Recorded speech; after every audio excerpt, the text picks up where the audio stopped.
Lectura del capítulo 8, por Claudio Guillén.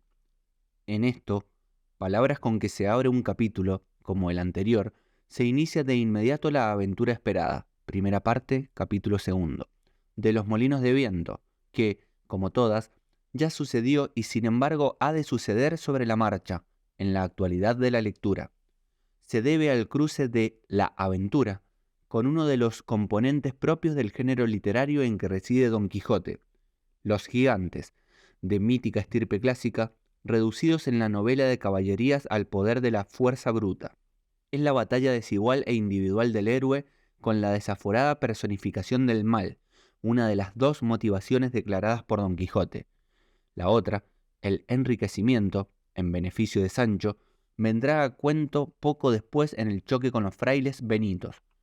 La brevedad y la claridad de estructura de la aventura le conceden una calidad modélica en Abim respecto a toda una clase de aventuras, las que arrancan de una voluntariosa transformación de lo visible. La estructura es triádica. Un diálogo explicita lo que cada uno de los dos personajes ve o entiende por real.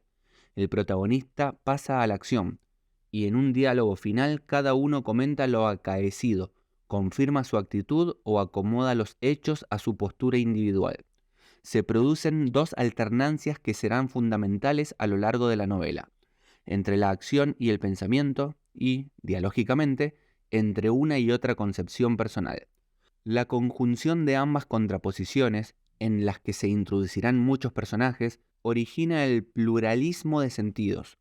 Un mismo objeto provoca reflexiones críticas y pareceres diferentes, pero no desenfoquemos esta acción particular en aras de un perspectivismo filosófico. Más adelante algunas aventuras podrán basarse en un fenómeno de origen incierto. La bacía del barbero podrá servir del yelmo o viceversa. Cabe pensarse que cualquier objeto puede tener varios sentidos para sus intérpretes, pero Don Quijote y Sancho no están interpretando. Ahora bien, ninguno ve las cosas inocentemente, como por primera vez. Y en segundo lugar, las cosas no interesan, ni tampoco las ideas, como tales, autónomas, sino como parte de las personas que se relacionan con ellas y las incorporan al itinerario abierto de su existencia. Un labrador manchego no descubre sino sabe que esas aspas hacen andar la piedra de un molino, pues las costumbres hacen posible su rutina cotidiana, sin tener que examinar su entorno a cada paso. Don Quijote no conoce sino reconoce, desde lejos, el molino de viento como lo más previsto y parecido al gigante que le espera en la novela de caballerías que está protagonizando. No hay miradas pasivas sino consecuencias de experiencias y expectaciones previas. Han sido otras a lo largo de los siglos las lecturas de esta aventura, familiar y proverbial en tantas lenguas. La posteridad ha recogido la fuerza de voluntad de un David condenado al fracaso, el riesgo desmesurado al servicio de un generoso idealismo, la futilidad del sueño, la valentía inútil pero admirable por inútil, la prioridad de la motivación sobre el cálculo del resultado. Caído pero no decaído, Don Quijote se sobrepone perfectamente al descalabro, puesto que, inmutable aún, no reconoce su error.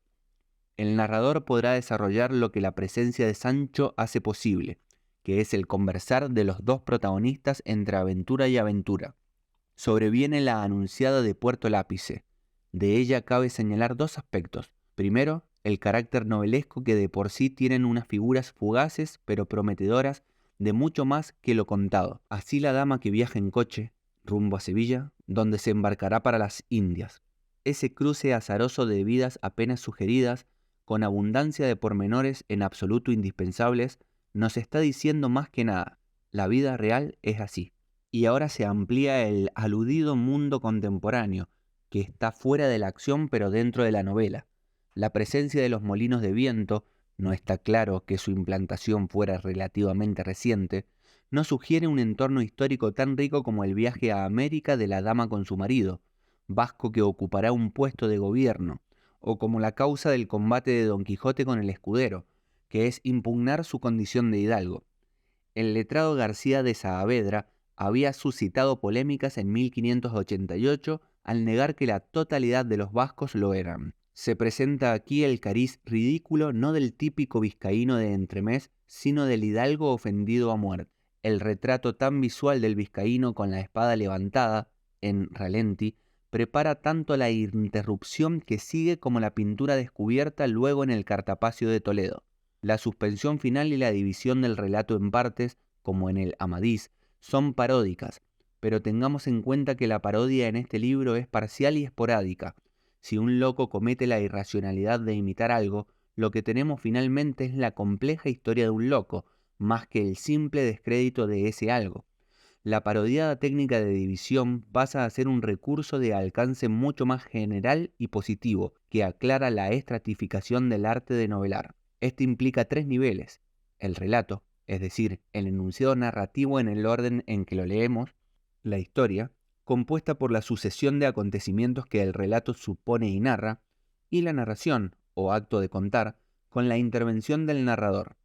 En el Quijote, las vidas fluyen, más o menos conocidas o contadas, más allá de las palabras. Cervantes distancia aquí la historia del relato subdividido, acentuándolo como tal, y aleja a los dos de la narración, a la que se dedicará prioritariamente en el capítulo siguiente.